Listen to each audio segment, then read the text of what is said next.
At noon, we got our last top 25 game. We got Pitt, who's 3-2, traveling number 25, Florida State, in an elimination game. Florida State also 3-2, by the way. Florida State favored by 10 points on ESPN. Eli Holstein has gone 74 of 118, thrown for 1,058 yards, 11 touchdowns, 5 interceptions. He is no longer the starting quarterback for the Panthers, though. They've just replaced him with a redshirt freshman, I believe. Joel Goff has had 45 carries for 175 yards and 3 touchdowns, and Raphael Williams Jr. has had 18 catches for 320 yards and 4 touchdowns.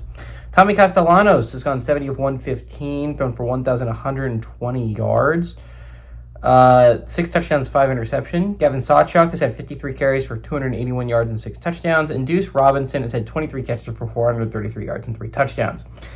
Pitt's 6-5 against Florida State all time. Last game did go to Florida State in 2023.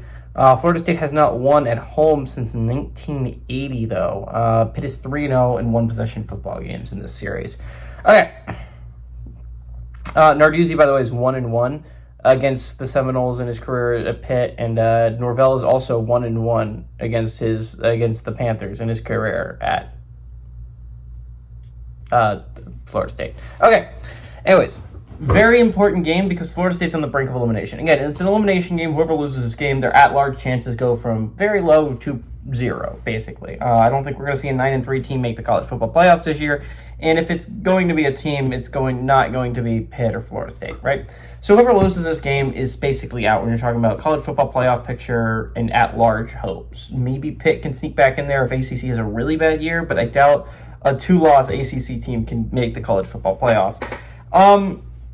Again, very important game when you're talking about Florida State's playoff hopes. Again, they're 3-2, but I think there's some levels to this, right? 3-2 is not the worst record to have of all time at this point if you're Florida State. You still have a win over Alabama, and 2 losses are to Miami and Virginia. So there's 3 teams that are going to be very important for you if you're a Florida State fan. You would love to see Bama go on and win the SEC, like be 11-1, 12-1 with an SEC championship, be a top 4 seed, right? You would love to see that if you are a Florida State fan.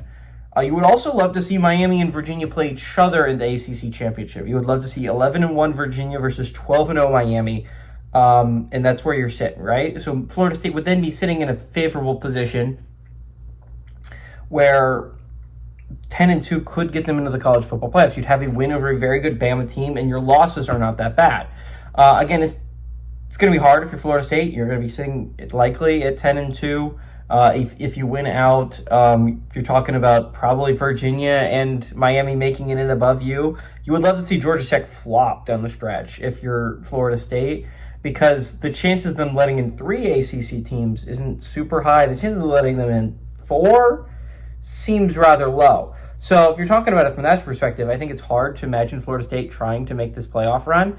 But at the same time, I don't think it's impossible. Again, the win against Alabama, as long as that ages well, should be a pretty solid resume point for Florida State. The schedule is not impossible to win out. It's very likely, in fact, to win out. There's only 2 games that be a little bit worrisome.